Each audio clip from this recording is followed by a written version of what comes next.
ಅತ್ರಾಪಿ ವಿಷ್ಣುರಿತಿ ವರ್ತಮಾನೆ ಸ ಇತಿ ಉಕ್ತಿಃ ಸರ್ವತ್ರ ಐಕ್ಯದ್ಯೋತನಾಯವ ಕ ಇತ್ಥಾ ವೇದ ಯತ್ರ ಸಹ ಇತಿ ತಚ್ಛಬ್ದೇನ ಪೂರ್ವಪ್ರಕೃತೋ ವಿಷ್ಣುರೇವ ದ್ವಿರೂಪೋ ಅತ್ರ ಉಚ್ಯತೆ ನತು ಅಪ್ರಕೃತೋ ಜೀವ ಇತಿ ಸೂಚನಾಯವ. ಇಲ್ಲಿ ಸಹ ಅಂತ ಮತ್ತೆ ಹೇಳೋದಕ್ಕೆ ಕಾರಣ ಏನು? ಅದೇ ವಿಷ್ಣುವೇ ಇಲ್ಲಿ ಸರ್ವತ್ರ ಐಕ್ಯದ್ಯೋತನಾಯ, ಭಗವದ್ರೂಪಗಳಿಗೆ ಐಕ್ಯ ಅಭೇದವನ್ನು ತಿಳಿಸೋದಕ್ಕೋಸ್ಕರ ಹಾಗೆ ಹೇಳಿದ್ದಾರೆ. ಕೈತ್ಥಾ ವೇದ ಯತ್ರ ಸಹ, ಅದೇ ವೇದವಾಕ್ಯದಲ್ಲಿ ಯಾರು ಈ ರೀತಿ ತಿಳಿತಾರೋ ಅವನು ಸರಿಯಾಗಿ ತಿಳಿದಂತೆ ಲೆಕ್ಕ ಅಂತ ಹೇಳ್ತಾ, ಇತಿ ತಚ್ಛಬ್ದೇನ ಪೂರ್ವ ಪ್ರಕೃತೋ ವಿಷ್ಣುರೇವ ದ್ವಿರೂಪೋ ಅತ್ರ ಉಚ್ಯತೆ, ತಿಳಿಸೋದಕ್ಕೋಸ್ಕರ. ನತ್ತು ಅಪ್ರಕೃತೋ ಜೀವ ಇತಿ ಸೂಚನಾಯವ, ಅಲ್ಲಿ ಋತಂ ಪಿಬಂತವು ಅಂತ ಹೇಳಿ ಇಬ್ಬರು ಅಂತ ಹೇಳಿದ್ರಲ್ಲ, ಇಬ್ಬರು ಕೂಡ ಎರಡು ಭಗವದ್ರೂಪಗಳೇ ಹೊರತು ಒಬ್ಬ ಜೀವ ಒಬ್ಬ ಈಶ್ವರ ಅಂತ ಅರ್ಥ ಅಲ್ಲ ಅಂತ ಅರ್ಥ. ನಚ ಅನಶನ ಶ್ರುತಿ ವಿರೋಧ ಇತ್ಯತೋಪಿ ಸ ಇತಿ. ಇನ್ನು ಅನಶನ ಶ್ರುತಿ ವಿರೋಧ, ಅನಶ್ನನ್ ಅನ್ಯೋಭಿಚಾಕಸೀತಿ. ಅನಶ್ನನ್ ಶ್ರುತಿ ಅಂದ್ರೆ ಅದು ಅನಶನ ಶ್ರುತಿ.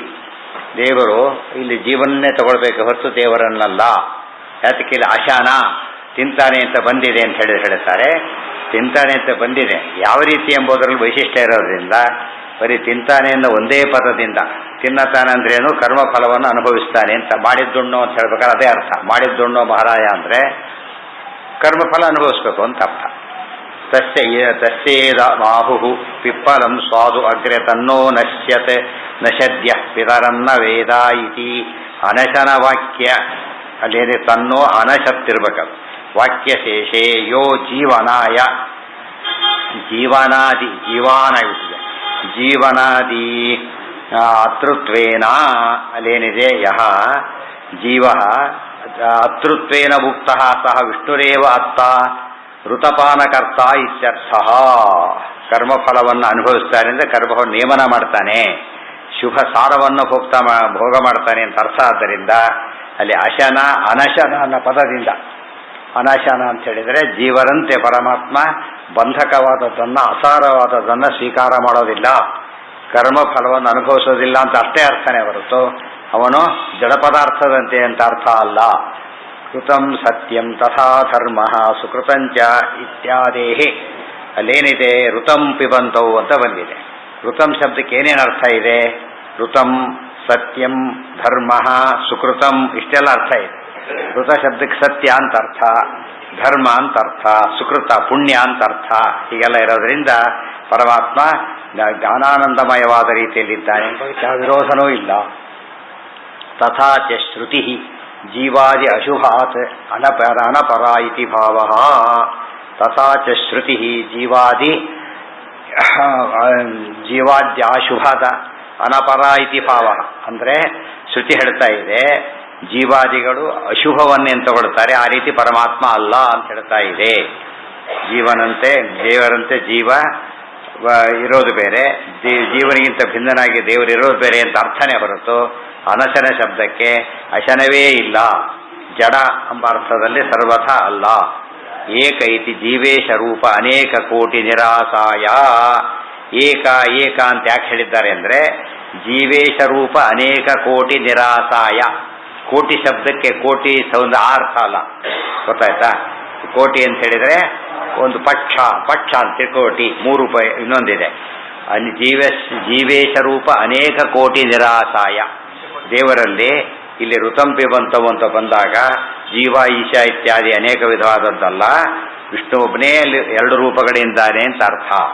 ಇಲ್ಲಿ ಸಾಮಾನ್ಯವಾಗಿ ಸ್ಥಾಣುರ್ವ ಪುರುಷೋವ ಅಂತ ಬಂತು. ದೂರದಲ್ಲಿ ನೋಡಿದ ಒಂದು ಮೋಟು ಬರ ಕಾಣಿಸ್ತು, ಸ್ಥಾಣುರ್ವ ಪುರುಷೋವ. ಅಲ್ಲೇನಂತಾರೆ ಇಲ್ಲಿ ಸ್ಥಾಣುರ್ವ ಪುರುಷವ ಅಂತ ಬಂತಲ್ಲ, ಅದಕ್ಕೆ ಕೋಟಿ ಅಂತ ಹೆಸರು. 2 ಕೋಟಿ ಇದೆ ಅಂತ ಅರ್ಥ. 2 ಕೋಟಿ ಅಂದ್ರೇನೋ 2 ವೆರೈಟಿ ಇದೆ, ಈ ಕಡೆನೋ ಆ ಕಡೆನೋ. ಅದಕ್ಕೊಂದು ಸಂಶಯ ಪ್ರಕಾರ ಕೋಟಿ ರೀತ್ಯುಚ್ಯತೆ. ಆ ಕೋಟಿ ಬೇರೆ, ಸಂಖ್ಯಾ ಕೋಟಿ ಬೇರೆ, ಈ ಕೋಟಿ ಬೇರೆ. ಸಂಶಯ ಅಲ್ಲ, ಸಂಶಯ ಪ್ರಕಾರ, ಸಂಶಯದ ರೀತಿ ಇದೋ ಅದೋ 2 ಬಂತು, ದ್ವಿಕೋಟಿ ನಿಷ್ಠ. 3 ಬಂದ್ಬಿಟ್ಟು ಇವರು ಅವರು ಅಂತ ಹೇಳಿ ತ್ರಿಕೋಟಿ ನಿಷ್ಠ. ಅಂದರೆ 3 ರೀತಿ ಸಂಶಯ, 4 ರೀತಿ ಸಂಶಯ ಎಂಬ ರೀತಿ ಅರ್ಥ. ಇಲ್ಲಿ ಆ ಅರ್ಥದಲ್ಲಿ ಜೀವನೋ ಈಶ್ವರನೋ ಅಂತ 2 ಕೋಟಿಗಳಲ್ಲ, 2 ಭಗವದ್ ರೂಪಗಳೇ ಅಂತ ಅರ್ಥ. ಸ ಸರ್ವಗಃ ಇತಿ ಸರ್ವಗೋ ಅತ್ತ ನಿಯಂತ ಚ ಅಂತಿದೆ. ಸರ್ವಗಃ ಇತಿ ಗುಹಾಸ್ತತ್ವ ಯುಕ್ತಿ ಸೂಚನಾಯ ಅತ್ತಾರೌ ಇತಿ ವಾಚ್ಯೆ ಅತ್ತ ಇತಿ ಉಕ್ತಿ. ಇನ್ನು ಸರ್ವಗಃ ಅಂತ ಏಕವಚನ ಉಪಯೋಗಿಸಿದರು.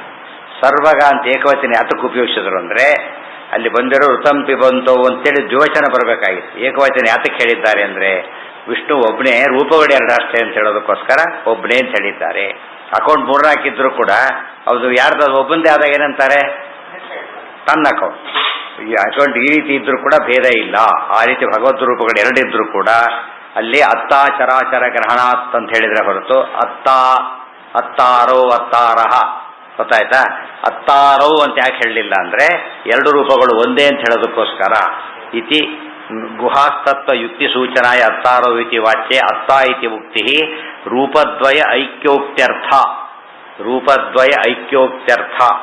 ಆತ್ಮ ಅಂತರಾತ್ಮ ಅಂತ ಎರಡು ರೂಪದಲ್ಲಿ ಇದ್ರೂ ಕೂಡ ಎರಡು ರೂಪಗಳು ಕೂಡ ಅಭಿನ್ನ, ಪರಸ್ಪರ ಭೇದರಹಿತ ಅಂತ ಅರ್ಥ. ನಾನು ಅಥಾಪಿ ಪೂರ್ಣಾನಂದೋ ವಿಷ್ಣುರೇವ ಇತ್ಯೇತದಯುಕ್ತಂ. ಮತ್ತೆ ಶುರು ಮಾಡ್ದ. ಪೂರ್ಣಾನಂದೋ ಅಂತರಖವತ್ ಅಂತ ಹೇಳಿದ್ರಲ್ಲ, ಪೂರ್ಣಾನಂದ ವಿಷ್ಣು ಅಂತ ಹೇಳಿದ್ರಲ್ಲ, ಸರಿಯಲ್ಲ. ತಸ್ಯ ಯಶ್ಚಾಸೋ ಆದಿತ್ಯ ಇತ್ಯಾದಿತ್ಯಸ್ತತ್ವೋಕ್ತೇ. ಇಲ್ಲಿ ಪೂರ್ಣಾನಂದ ಬಂದವನು ವಿಷ್ಣು ಅಲ್ಲ, ಮುಂದಿದೆ ಯಶ್ಚಾಸೋ ಆದಿತ್ಯೇ ಅಂತಿದೆ. ಆದಿತ್ಯಸ್ಥಸ್ಯ ಚ ಯಯೇಷ ಆದಿತ್ಯೇ ಪುರುಷ ಸೋಹಮಸ್ಮೀತಿ ಅಗ್ನಿನ ಸ್ವಾತ್ಮನ ಸ್ವಾತ್ಮತಾದಾತ್ಮ್ಯೋಕ್ತೇ. ಅಲ್ಲಿರೋದು ಯಾರು ಅಂದ್ರೆ ಅಗ್ನಿ ಅಂತಿದೆ. ಸೊ ಆದಿತ್ಯನೊಳಗೆ ಪುರುಷ ಅಗ್ನಿ ಅಂತ ಹೇಳಿರೋದ್ರಿಂದ ಪೂರ್ಣಾನಂದನಾದವನು ಅಗ್ನಿ ಮೊದಲಾದವರೇ ಹೊರತು ವಿಷ್ಣು ಅಲ್ಲ ಅಂತ ಯಾಕೆ ಹೇಳಬಾರದು? ಆದಿತ್ಯಸ್ಥಸ್ಯೈವ ಚಾಗ್ನೇಹೇ ಯಹ ಯೇಷೋ ಅಂತರಕ್ಷಿಣಿ ಇರ್ಬೇಕದು. ಪುರುಷೋ ದೃಶ್ಯತೆ ಏಷ ಆತ್ಮ ಇತಿ ಅಚ್ಚಿಲ್ ಸರಿ ಇದೆ, ಅಚ್ಚಿಸ್ತತ್ವ ಮುಚ್ಯತೆ. ಯಹ ಏಷಃ ಅಂತರಕ್ಷಿಣಿ ಪುರುಷೋ ದೃಶ್ಯತೆ ಏಷ ಆತ್ಮ ಇತಿ ಅಚ್ಚಿಸ್ತತ್ವ ಮುಚ್ಯತೆ.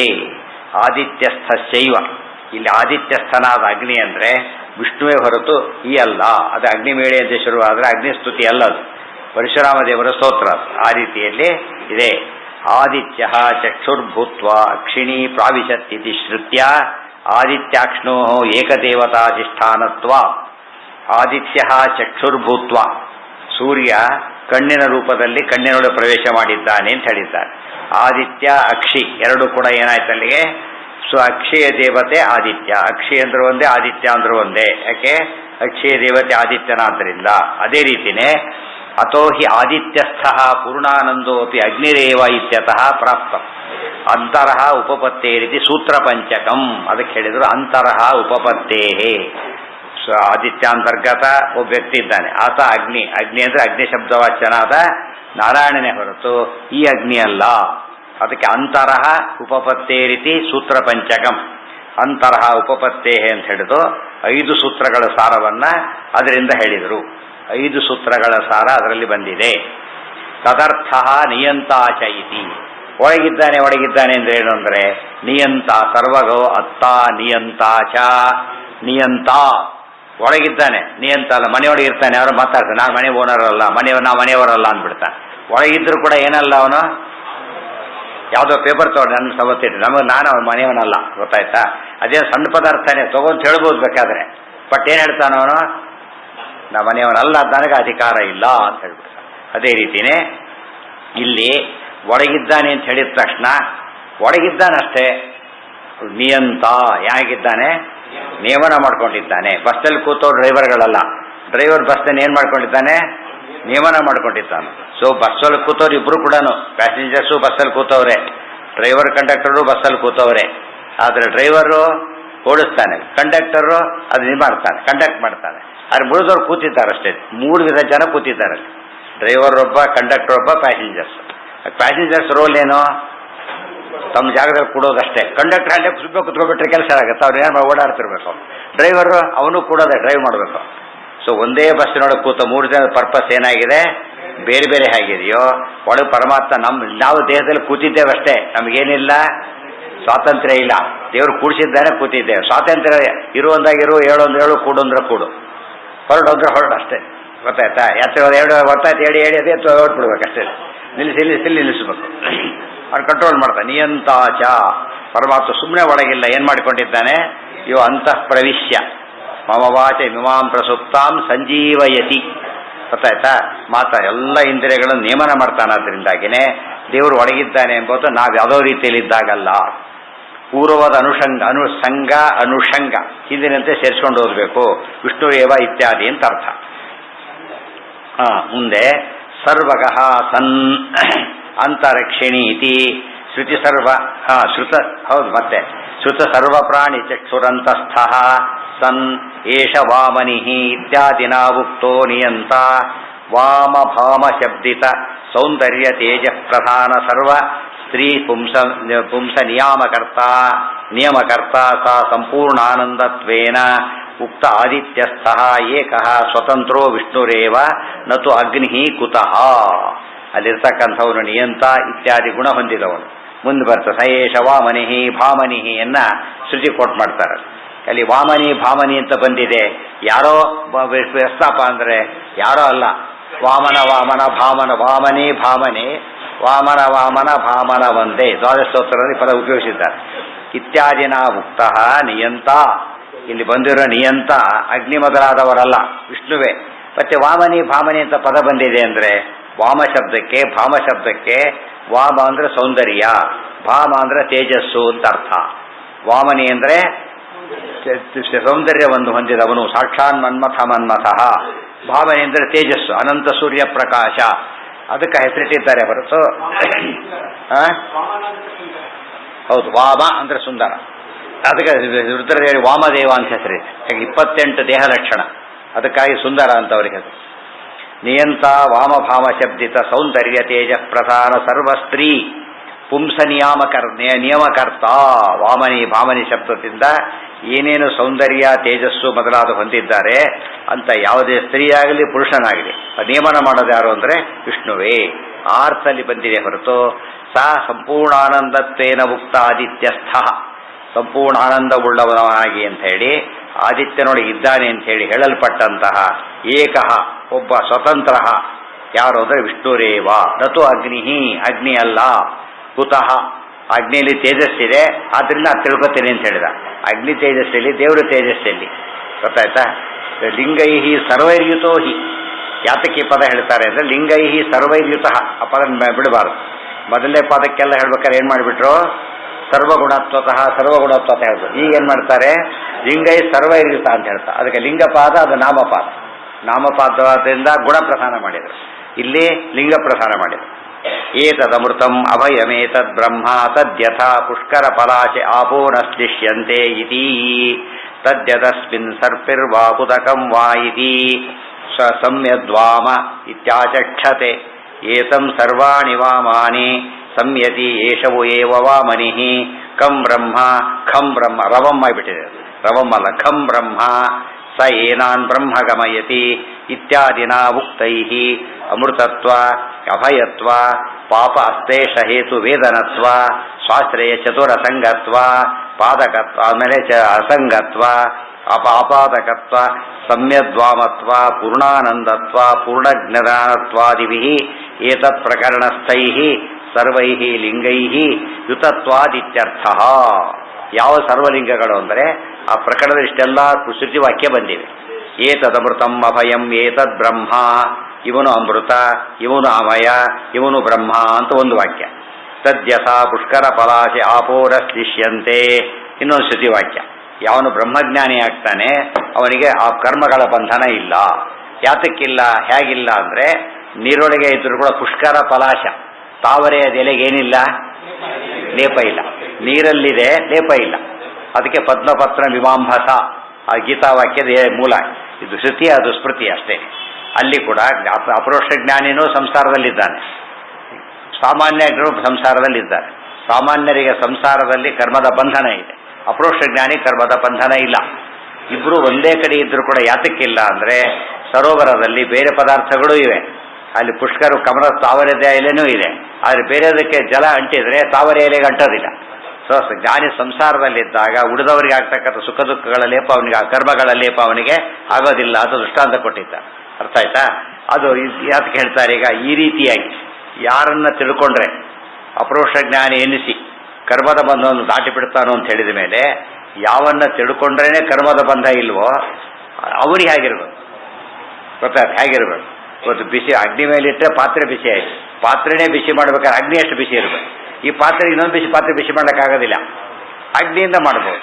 ಅಂದರೆ ಯಾವರ ಜ್ಞಾನದಿಂದ ನಮಗೆ ಕರ್ಮದ ಲೇಪ ಇರೋದಿಲ್ವೋ ಅಂಥವ್ರಿಗೆ ಕರ್ಮದ ಲೇಪ ಇರುತ್ತಾ? ಇರೋಕ್ಕೆ ಸಾಧ್ಯ ಇಲ್ಲ ಅನ್ನೋ ಗುಣ ಅಲ್ಲಿ ಬಂದಿದೆ. ಅದಕ್ಕೆ ಕರ್ಮ ಅಸ್ತಿತ್ವ ಮುಂದೆ ಬರಹೇಳ್ತಾರೆ ಅದರೆಲ್ಲ.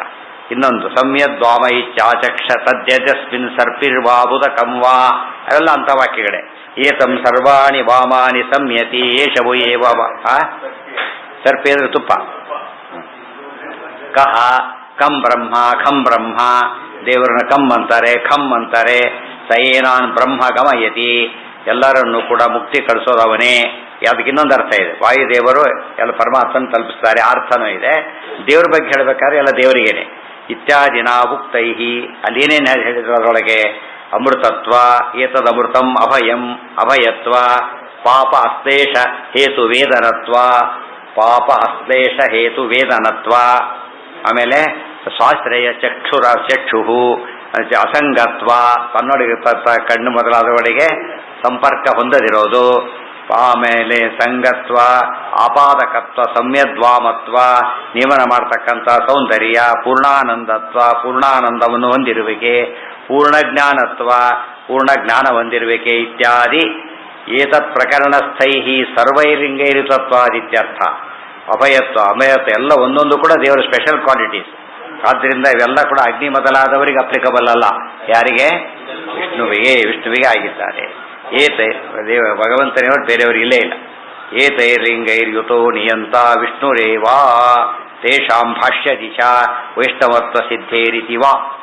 ಏತೈರ್ಲಿಂಗೈರ್ಯುತೋ ನಿಯಂತ ವಿಷ್ಣುರೇವ, ಈ ರೀತಿಯಾದ ಲಕ್ಷಣಗಳಿಂದ ಕೂಡಿದಂತಹ ನಿಯಂತ, ನಿಯಂತೃ ಶಬ್ದ, ನಿಯಂತೃ, ಎಂತ ಎಂತಾರೋ ಎಂತಾರಹ, ನಿಯಂತ ನಿಯಂತಾರೋ ನಿಯಂತಾರಹ, ಇಂಥ ನಿಯಮನ ಮಾಡುವವನು ಯಾರು ಅಂದರೆ ವಿಷ್ಣುವೇ. ತೇಷಾಂ ಭಾಷ್ಯ ದಿಶಾ ವೈಷ್ಣವತ್ವ ಸಿದ್ಧೇರಿತಿವ, ಅವರೆಲ್ಲ ವಿಷ್ಣು ಅಂತ ಹೇಳೋದಕ್ಕೆ, ವಿಷ್ಣು ಲಿಂಗಗಳು ಅಂತ ಹೇಳೋದಕ್ಕೆ, ಲಿಂಗೈಹಿ ವೈಷ್ಣವತ್ವ, ವಿಷ್ಣು ಸೂಚಕವಾದ ಲಿಂಗಗಳು ಅನ್ನೋ ವಿಚಾರ ಎಲ್ಲಿ ಗೊತ್ತಾಗಿದೆ ಅಂದರೆ ಭಾಷ್ಯದಲ್ಲಿ ಉಲ್ಲೇಖ ಮಾಡಿರ್ತಕ್ಕಂತಹ ಶ್ರುತಿಗಳಿಂದ ಗೊತ್ತಾಗುತ್ತೆ. ಅದು ನೋಡಿ ಅಂತ ಅರ್ಥ. ಅದಕ್ಕೆ ಹೌದು, ಯಾಕೆ ಪದ ಒಂದು ಪದ ಹೇಳಿದ ತಕ್ಷಣ ಏನಿದೆ ಹಿಂದೆ, ಅದಕ್ಕೊಂದು ಕಾರಣ ಇದೆ. ಈ ಪ್ರಶ್ನೆಗೆ ಉತ್ತರ, ಈ ಪ್ರಶ್ನೆಗೆ ಉತ್ತರ ಅಂತ ಗೊತ್ತಾಯ್ತಾ? ಅವನ್ಯಾಕೆ ಔಷಧಿ ಕೊಡ್ತಾನೆ? ಡಾಕ್ಟ್ರು ಅಂತ ಹೇಳಿ ಉತ್ತರ ಕೊಟ್ಟಿದ್ದಾರೆ ಡಾಕ್ಟ್ರು. ಅದೇನರ್ಥ? ಅದಕ್ಕೆ ವೈದ್ಯ ಔಷಧಿ ಕೊಡತಕ್ಕಂತಹ ಸಾಮರ್ಥ್ಯ ಅವನಲ್ಲಿದೆ ಅಂತ ಅರ್ಥ. ಡಾಕ್ಟರ್ ಶಬ್ದಕ್ಕೆ ಏನರ್ಥ? ವೈದ್ಯ ಅಂತ. ಔಷಧಿ ಅವನು ಡಾಕ್ಟರ್ ಔಷಧಿ ಕೊಡ್ತಾರೆ ಅಂದರೆ ಔಷಧಿ ಕೊಡೋಕ್ಕೆ ಸಮರ್ಥನಾದ್ರಿಂದ ಕೊಡ್ತಾನೆ ಆ ಪದ. ಮತ್ತೆ ಯಾರು ಹೇಳಿದರು? ಡಾಕ್ಟರ್ ಹೇಳಿದರು. ತಂದು ಕೊಡದಂತೆ ಯಾರು ಹೇಳಿ, ಅವನು ಯಾರು ಹೇಳೋದಕ್ಕೆ? ಹಾಗಿದ್ರೆ ಸರಿ, ಯಾಕೆ ಅವನು ಕಾಂಪಿಟೆಂಟ್ ಅಂತ ಗೊತ್ತಾಯ್ತಾ? ಆ ಲಕ್ಷ ಒಂದೊಂದು ಸರ್ವಗ ಎಲ್ಲ ಕಡೆ ಇರುವವನು. ಸೊ ಎಲ್ಲ ಯಾರಾಗೋದಿಲ್ಲ, ಯಾರಾಗಬೇಕದಕ್ಕೆ? ವಿಷ್ಣುವೇ, ಬೇರೆಯವರಿಗೆ ಸಾಧ್ಯ ಇಲ್ಲ. ಎಲ್ಲ ಕಡೆ ಇರುವಿಕೆ ಎಂಬುದು ಯಾರಲ್ಲಿದೆ? ವಿಷ್ಣುವಲ್ಲಿ ಮಾತ್ರವೇ. ವೇದಯೋ ವೇದ ಗುಹಾಯಾಮ್ ನಿಹಿತಂ, ಹೃದಯದಲ್ಲಿ ಇರುವಿಕೆ ಅನ್ನೋದು ಯಾರಿಗೆ ಸಾಧ್ಯ? ದೇವರಿಗೆ ಮಾತ್ರ ಸಾಧ್ಯ. ಇವೆಲ್ಲ ಏನು ಅವನದೇ ಲಕ್ಷಣಗಳು, ಬೇರೆಯವರಿಗೆ ಅಪ್ಲಿಕಬಲ್ ಅಲ್ಲ. ಯಾರೋ ಹೋದ್ರು, ಕೋರ್ಟ್ಗೆ ಹೋದ್ರು, ಪೊಲೀಸ್ ಹೋದ, ಏನು ಮಾಡೋಂಗಿಲ್ಲ. ಯಾಕೆ? ನಾವು ಇರೋದೇ ಓದಿಲಕ್ಕೆ ಅಂತೇಳಿ ನೀವು ಯೋಚನೆ ಮಾಡೋಂಗೇ ಇಲ್ಲ. ಈಗ ಇವ್ರು ಹೋದ್ರೆ ಕೇಸು, ಅವ್ರು ಹೋದ್ರೆ ಏನದು ನ್ಯಾಯಕ್ಕೋಸ್ಕರ, ಬಾಯಿ ಬಿಡಿಸ್ಲಿಕ್ಕೆ ಅಂತೇಳಿ. ಇಲ್ಲಿ ಬಾಯಿ ಬಿಡಿಸ್ಲಿಕ್ಕೆ ಒದರೋದು, ಅಲ್ಲಿ ಬಾಯಿ ಬಿಡೋದು, ಉತ್ತರ ಕೊಡೋದು. ಆದ್ದರಿಂದ ಅವನ ಪರ್ಪಸ್ ಬೇರೆ, ಇವನ್ ಪರ್ಪಸ್ ಬೇರೆ. ಅವನಿಗೆ ಅಧಿಕಾರ ಇದೆ, ದೇವರಿಗೆ ಎಲ್ಲ ಅಧಿಕಾರನೂ ಇದೆ. ಹೊಡಿಬೋದು. ಇವತ್ತು ಚೀಫ್ ಮಿನಿಸ್ಟರ್ ಇರ್ತಾನೆ, ಯಾರು ಹೊಡೆಯಾಗಿಲ್ಲ ತಮಾಷೆ ಇದ್ರೆ ಅವ್ನು ಕೇಸ್ ಆಗಿಬಿಟ್ರೆ ಪಂಜಿತಿ ಆಗುತ್ತೆ. ಪೊಲೀಸ್ ಹೊಡಿಬೋದು, ಅವ್ರಿಗೆ ಕಾನ್ಸ್ಟೇಬಲ್ ಅವ್ರು ಹೊಡಿಬೋದು ಪಟ. ಚೀಫ್ ಮಿನಿಸ್ಟರ್ ಹೊಡೆಯಾಗಿಲ್ಲ, ತಮಾಷೆ ಗೊತ್ತಾಯ್ತಾ? ಅವ್ರು ಚೀಫ್ ಮಿನಿಸ್ಟರ್ ಕಳ್ಕೊಂಡ್ಬಿಡ್ತಾನೆ ಜೊತೆಗೆ. ಬರೀ ಸಣ್ಣ ಪುಟ್ಟ ಪನಿಷ್ಮೆಂಟ್ ಅಲ್ಲ, ಫಸ್ಟ್ ಪನಿಷ್ಮೆಂಟ್ ಏನೋ ಕಂಡೋನ್ ಹೊಡೆಯೋದಕ್ಕೆ ನಿನಗೆ ಎಲ್ಲಿದೆ ಈಗ? ದೊಡ್ಡ ಭಾಳ ಹೇಳಿದ್ರು, ಹೃದಯನೇ ಮಾಡಬೇಕು, ಬೇರೆ ದಾರಿನೇ ಇಲ್ಲ. ಅರ್ಥ ಆಯ್ತಾ? ಅದು ತಮಾಷೆ ಅಂದ್ರೆ ಯಾರತ್ತ? ಹೆಡ್ಡು ಸ್ಟೇಟ್ಗೆ. ಬಟ್ ಏನು ಮಾಡಾಗಿಲ್ಲ, ಇನ್ನೊಬ್ಬರೇ ತನ್ನ ಹೆಡ್ಡು ಒಂದು ಕೈ ಕೂಡ ಬಿಟ್ಟಾಗಿಲ್ಲ. ಎಷ್ಟು ರೂಲ್ಸ್. ಬಟ್ ಇವರಿರೋದ ಇವ್ರು ಜೋರು ಕೆಲಸ ಮಾಡ್ಬೋದು. ಅದಕ್ಕೆ ಅದು ದೇವ್ರು ಮಾತ್ರ ಎಂಥವನು, ಏನು ಬೇಕಾದ್ರೂ ಮಾಡ್ತಾರೆ. ಸರ್ವೈರ್ಲಿಂಗೈರ್ ಯುತಸ್ಥೈ, ಲಿಂಗೈರ್ ಸರ್ವೈರ್ ಯುತಸ್ಥೈ, ದೇವ್ರ ಮಹಿಮೆ. ಇಂಥ ಒಂದು ಹಿರಿಮೆ ಯಾರಲ್ಲೂ ಇಲ್ಲ. ಹೆಸರಿಗೆ ರಾಜ ಆಗಿದೆ, ಏನೋ ಕರ್ಕೋಬಹುದು, ಬಟ್ ಯಾವ ಪವರ್ ಫುಲ್ ಇರೋದು ಯಾರಿಗೂ ಇಲ್ಲ. ಒಂದಲ್ಲ ಒಂದು ಸ್ಟೇಜಲ್ಲಿ ಏನಾಗ್ತಾನ ಅವನು? ಲಿಮಿಟೆಡ್ ಆಗಲೇಬೇಕು, ಬೇರೆ ದಾರಿನೇ ಇಲ್ಲ. ಆದರೆ ದೇವರಿಗೆ ಮಾತ್ರ ಅನ್ಲಿಮಿಟೆಡ್, ಆಲ್ವೇಸ್ ಆಲ್. ಇದು ದೇವರ ಮಹಿಮೆ.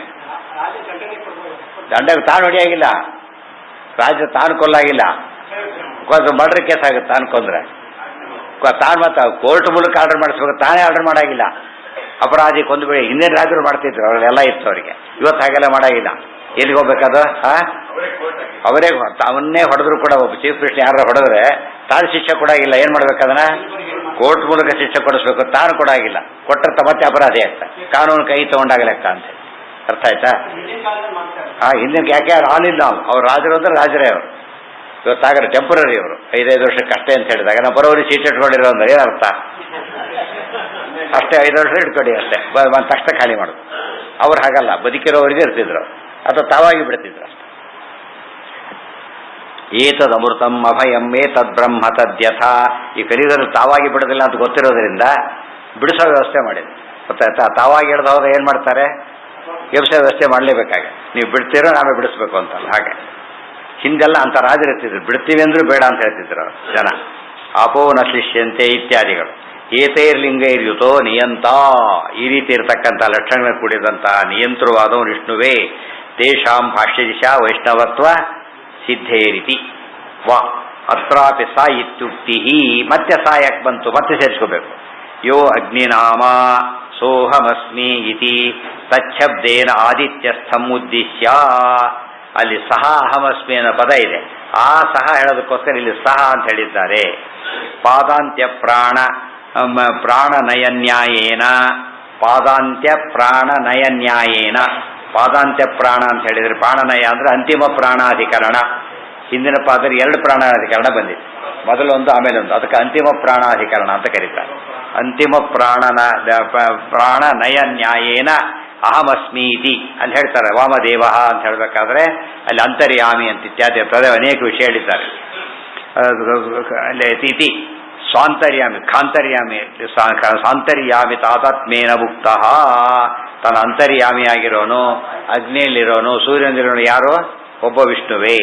ಸಯೇವ ವಿಷ್ಣು ಯಯೇಷು ಅಂತರಕ್ಷಿಣಿ. ಮತ್ತೆ ಇತ್ಯಕ್ಷಿ ರೂಪೋ ನಿಯಂತ ಇತಿ ಸೂಚಯಿತು. ಅಕ್ಷಿಸ್ಥೋ ನಿಯಂತ ಇತಿ ಸೂಚಯಿತು. ಅವನೇ ಅಗ್ನಿಯೊಳಗಿರೋನು, ಅವನೇ ಸೂರ್ಯನೊಳಗಿರೋ ಅವನೇ, ನಮ್ಮ ಅಂತರ್ಯಾಮಿಗಿರೋದು ಅವನೇನೆ. ಈಗೆಲ್ಲ ಸಹ ಸಹ ಸಹ ಅಂತ ಹೇಳ್ತಾ ಸೆನ್ಸ್ ಆಫ್ ಏನಿದೆ, ರೆಕಗ್ನಿಷನ್, ಒಬ್ಬೇ ವ್ಯಕ್ತಿ ಅಂತ ಹೇಳಿ ಐಡೆಂಟಿಟಿ ಮಾಡೋದಕ್ಕೋಸ್ಕರ ಹೇಳಿದ್ದಾರೆ. ಅಲ್ಲ, ಒಂದೇ ಅಂದರೆ ಯುಕ್ತಿ ಒಂದೇ. ಯುಕ್ತಿ ಒಂದೇ, ಪ್ರಕರಣ ಬೇರೆ. ಆ ಯುಕ್ತಿನ ಏನು ಮಾಡಬೇಕೀಗ? ಆ ಪ್ರಕರಣದ ಯುಕ್ತಿನ ಈ ಪ್ರಕರಣಕ್ಕೂ ಅನ್ವಯ ಮಾಡಬೇಕು ಅಂತ ಅರ್ಥ. ಅತ್ರ ಅದಕ್ಕೆ ನಯ. ಅದು ನಯ ಅಂದ್ರೇನು? ನಯ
ಅದಕ್ಕೆ ಮ್ಯಾಕ್ಸಿಮಮ್ ಅಂತ ಕರೀತಾರೆ. ನೀತಿ ಅದು 4 ಜನ ಅವ್ರು ಎಲ್ಲಿ ಹೋದ್ರು ಕೂಡ ಪದ ಅಪ್ಲೈ ಮಾಡಬೇಕು. ಆ ರೀತಿಯಲ್ಲಿ ನಿಯಮಗಳ ನೀರು ಹರಿಯುತ್ತದೆ, ನೀರು ಮೇಲಿಂದ ಕೆಳಗೆ ಹರಿಯುತ್ತದೆ. ಎಲ್ಲಿ ಬೇಕಾದ್ರೆ ನೀರು ಅಂತ ಅಷ್ಟೇನು ಅಲ್ಲಿಗೆ ಹರಿಯುವಿಕೆ ಅದರ ಗುಣ. ಅದು ಕೂಡ ಕೆಳಗಿಂದ ಮೇಲಲ್ಲ, ಮೇಲಿಂದ ಕೆಳಗೇನೆ. ಅದು ಪ್ರೂವ್ಡ್. ಸೊ ನೀರಿನಂತೆ ಅಂತ ಹೇಳಿ ಬಿಡುದೆಲ್ಲ ಅಂಡರ್ಸ್ಟ್ಯಾಂಡ್. ಆಕಾಶದಂತೆ ಲೇಪ ಇಲ್ಲ ತಕ್ಷಣ ಕೆಲವು ಪದಗಳು. ವಾಯು ಅಂತ ಗಂಧ, ವಾಯುರ್ಗಂಧ ನಿವಾಶಯ, ಆ ಅರ್ಥದಲ್ಲಿ ನ್ಯಾಯ ಫಿಕ್ಸ್ ಆಗಿಬಿಟ್ಟಿದೆ ಅದಕ್ಕೆಲ್ಲ ಕೂಡ. ಅತ್ರ ಅಂತರೇ ಇತಿ ವಾಚ್ಯೆ, ಅಂತರ ಇತಿ ವಾಚ್ಯೆ ನಿಯಂತ ಇತಿ ಉಕ್ತಿ ಏಷವು ಏವ ವಾಮನಿ. ಆಚಾರ್ಯರು ಬರೀ ಅಂತರ ಅಂತ ಸೂತ್ರ ಪ್ರಕಾರ ಅಷ್ಟೇ ಹೇಳಲಿಲ್ಲ, ನಿಯಂತ ಅಂತ ಹೇಳಿಬಿಟ್ರು. ಬಡಿ ಒಳಗಿದ್ದಾನೆ ಅಂತ ಹೇಳಿಬಿಟ್ರೆ ನಿಯಾಮಕ ಅಂತ ಅರ್ಥ ಬರ್ತಿರ್ಲಿಲ್ಲ. ಅದಕ್ಕಾಗಿ ನಿಯಂತ ಅಂತ ಹೇಳಿದ್ರು. ಏಷವು ಏವ ವಾಮನಿ ಇತ್ಯಾದಿನ ಉಕ್ತ ನಿಯಂತೃತ್ವ ರೂಪೇಣ ಇವ ಅಕ್ಷಂತಸ್ಥತ್ವಂ ಇತಿ ದ್ಯೋತಯಿತು. ಅದಕ್ಕೆ ನಿಯಂತೃತ್ವ ರೂಪೇಣ ಇವ ಅಕ್ಷಂತಸ್ಥತ್ವಂ, ನಿಯಾಮಕನಾಗಿರುವಿಕೆಯಿಂದನೇ ಕಣ್ಣೊಳಗಿದ್ದಾನೆ ಹೊರತು ಅದರಲ್ಲಿ ಅಧೀನನಾಗಿದ್ದಾನೆ ಅಂತ ಅರ್ಥ ಅಲ್ಲ. ಕಣ್ಣು, ಸೂರ್ಯ, ವಾಯುದೇವರು, ನಾರಾಯಣ, ಎಷ್ಟು ಇರುವಿಕೆಯಲ್ಲಿ ಎಷ್ಟು ವ್ಯತ್ಯಾಸ ಇದೆ ಗೊತ್ತಾ. ಸೂರ್ಯನಿಗೆ ಕಣ್ಣಿನ ಮೇಲೆ ಅಷ್ಟೇನು ಬೇರೆ ಕಡೆ ಇಲ್ಲ ಗೊತ್ತಾ, ಸ್ವಾತಂತ್ರ್ಯನೂ ಇಲ್ಲ. ಮೇಲೆ ವಾಯುದೇವರಿದ್ದಾರೆ, ಅವ್ರಿಗೇನಿದೆ ಸೂರ್ಯನ ಕಣ್ಣು ಎರಡು ನಿಯಮನ ಮಾಡೋ ಶಕ್ತಿನೂ ಇದೆ. ದೇವರಿಗೆ ಕಂಪ್ಲೀಟ್ ನಿಯಮನ ಮಾಡ್ತಾರೆ, ನಿಯಮನ ವೇರಿ ಆಗ್ತಾ ಹೋಗುತ್ತೆ. ಬರೀ ಕಣ್ಣಿಗೆ ಏನೂ ಇಲ್ಲ, ಜಡ ಪದಾರ್ಥ. ಅಚಿತ್ತನು ತದ್ಧೀಯತಃ, ಕಣ್ಣಲ್ಲಿ ಒಂದರಲ್ಲೇ ಉತ್ತರ ಸಿಕ್ಬಿಡುತ್ತೆ. ಅದು ಅಚೇತನ. ಅಲ್ಲಿರ್ತಕ್ಕಂಥ ಸೂರ್ಯ ಚೇತನನಾದರೂ ಕೂಡ ಸ್ವತಂತ್ರ ಚೇತನ ಅಲ್ಲ. ವಾಯುದೇವರು ಜೀವೋತ್ತಮರಾದರೂ ಕೂಡ ಅವರು ಸ್ವತಂತ್ರ ಚೇತನರಲ್ಲ. ಆದರೆ ಸೂರ್ಯ ನಿಯಮನ ಮಾಡೋ ಶಕ್ತಿ ಇದೆ. ದೇವರಿಗೆ ವಾಯುದೇವರೊಳಗೆ ಅವರನ್ನು ಒಳಗೆ ಎಲ್ಲರೂ ನಿಯಮ ಮಾಡೋ ಶಕ್ತಿ ಇದೆ. ತುಂಬ ಇಂಪಾರ್ಟೆಂಟ್ ಅದು. ಹೌದು, ಎಲ್ಲ ಕಡೆಯಲ್ಲಿ ವಾಮನಿ ಭಾಮನಿ, ಭಾಮನನಾಗಿದ್ದ. ಅದಕ್ಕೆ ಕಣ್ಣಲ್ಲಿ ಸಾಮಾನ್ಯ ಏನು ನೋಡ್ತಾರೆ, ತೇಜಸ್ಸು. ಜೀವ ಇದ್ದಾಗ ಕಣ್ಣಲ್ಲಿ ಏನಿರುತ್ತೆ, ಒಂಥರ ತೇಜಸ್ಸು ಇರುತ್ತೆ. ಡೆಡ್ ಇದರಲ್ಲಿ ಇರೋದಿಲ್ಲ. ಅದಕ್ಕೆ ವಾಮನಿ ಕ್ಲಿಯರ್ ವಿಸಿಬಲ್ ಆಗೋದು ಅಲ್ಲಿ. ದೇಹದಲ್ಲಿ ಎಲ್ಲ ಕಡೆ ತೇಜಸ್ಸನ್ನು ನೋಡೋದು ಬೇರೆ, ಕಣ್ಣಲ್ಲಿ ನೋಡೋದು ಬೇರೆ. ಟೆಂಪ್ರೇಚರ್ ನೋಡ್ಬೇಕಾದ್ರೆ ಏನು ಮಾಡ್ತಾರೆ, ಬಾಯೆಲ್ಲೋ ಇಲ್ಲೋ ಇಡ್ತಾರೆ. ಅದಕ್ಕೆ ಇರುತ್ತೋ ನೋಡಿ ಅಲ್ಲಿಟ್ಟರು ಕೂಡ ಒಟ್ಟು ಅದು ಬಾಯಿ ಟೆಂಪರೇಚರ್ ಅಂತ ಹೇಳೋದಿಲ್ಲ, ಏನದು ಬಾಡಿ ಟೆಂಪರೇಚರ್ ಅಂತಾನೆ ಕರೆಯೋದು. ಮತ್ತೆ ಅಲ್ಲಿ ಯಾಕೆ ನೋಡ್ತಾರೆ, ಅಲ್ಲಿ ನೋಡೋದು ಸುಲಭ. ಹೆಚ್ಚಲ್ಲಿ ಎದ್ದು ಕಾಣೋ ಜಾಗ ಆ ತೇಜಸ್ಸು ಅಂತ ಹೇಳಿದರೆ ಕೈ ತೇಜಸ್, ಕಾಲು ತೇಜಸ್ ಅಂತ ಹೇಳೋದಿಲ್ಲ, ಮುಖದ ತೇಜಸ್ಸು ಅಂತ ಕರೀತಾರೆ. ಆ ಮುಖದ ತೇಜಸ್ಸಲ್ಲೂ ತೇಜಸ್ ಎಲ್ಲಿ ಹುಡುಕ್ಬೇಕು, ಮತ್ತೆ ಕಣ್ಣಲ್ಲಿ ಹುಡುಕ್ಬೇಕು. Face is the index of mind, eyes are the index of face. ಕಣ್ಣೊಳಗೆ ಗೊತ್ತಾಗುತ್ತೆ, ಕಣ್ಣೊಂದಿನ ಮಾತಾಡ್ತಾರೆ ಹೀಗೆಲ್ಲ ಹೇಳೋದಿಲ್ಲ. ಒಂದೊಂದಕ್ಕೂ ತಂದೆ ಆದ ಮಹತ್ವ ಇದೆ. ಅದಕ್ಕೆ ಸಾಮಾನ್ಯ ಕಣ್ಣೊಂದು ನೋಡ್ತಾರೆ, ಟಿವಿ ತೋರಿಸ್ತಿರ್ತಾರಲ್ಲ, ಕಣ್ಣು ಬ್ಲಾಕ್ ಮಾಡಿಬಿಟ್ರೆ ಐಡೆಂಟಿಟಿ ಕಷ್ಟ. ಆ ಕಣ್ಣಿಂದ ಕರೆಕ್ಟಾಗಿ ಗೊತ್ತಾಗುತ್ತೆ, ಅರ್ಥ ಆಯ್ತಾ. ಮುಖದಿಂದ ಗೊತ್ತಾಗುತ್ತೆ, ಅದರಲ್ಲೂ ಕಣ್ಣು ಭಾರಿ ಇಂಪಾರ್ಟೆಂಟ್. ಅದೆಲ್ಲ ನೋಡ್ತಾ ಹೋದ್ರೆ ಕಣ್ಣಿನಿಂದ ಕಾಣುತ್ತೆ. ಮುಖ ಎಲ್ಲ ಇಂದ್ರಿಯಗಳಿರೋ ಜಾಗ, ಅದರಲ್ಲೂ ಒಂದು ಜಾಗ ಕಣ್ಣು. ಅದರ ತೇಜಸ್ಸಲ್ಲಿ ಮೂಗಿನಲ್ಲಿ ತೇಜಸ್ಸು ಅಂತ ಯಾರೋ ಅನ್ನಲ್ಲ, ಕಣ್ಣಲ್ಲಿ ತೇಜಸ್ಸು ಅಂತ ಹೇಳ್ತಾರೆ. ಅಂತ ತೇಜಸ್ಸೆ ವಾಮನ ಭಾಮನ ರೂಪದಿಂದ. ಅದಕ್ಕೇನೆ ಚಂದ್ರ ಬರುತ್ತಾನೆ, ಇಬ್ಬರಿಗೂ ಇದೆ. ಅದು ಪ್ರಾಧಾನ್ಯ ಯಾರಿಗೆ, ಸೂರ್ಯನ. ಯಾತಕ್ಕೆ, ಸೂರ್ಯನ ತೇಜಸ್ಸನ್ನೇ ಚಂದ್ರ ರಿಫ್ಲೆಕ್ಟ್ ಮಾಡೋದ್ರಿಂದ ಪ್ರಾಧಾನ್ಯ ಸೂರ್ಯನಿಗೆ. ಅತ್ರ ಅಂತರ ಇತಿ ವಾಚ್ಯೆ ನಿಯಂತ ಇತಿ ಮುಕ್ತಿ ಏಷವು ಇತ್ಯಾದಿ ಹೇಳ್ತಾ, ಅಲ್ಲಿ ಎಲ್ಲೆಲ್ಲಿ ನಾವು ವಾಮನ ಅಂತಾನೆ ಅಲ್ಲಿ ಸೌಂದರ್ಯ, ಭಾಮನ ಅಂತ ಹೇಳ್ತಾರೆ ತೇಜಸ್. ಸೊ ವಾಮನಿ ಭಾಮನಿ ಅಂತ ಕರೆಯೋದಕ್ಕೆ ಅದೇ ಮುಖ್ಯ ಕಾರಣ ಅಲ್ಲಿಗೆ. ಓಂ ಜನ್ಮ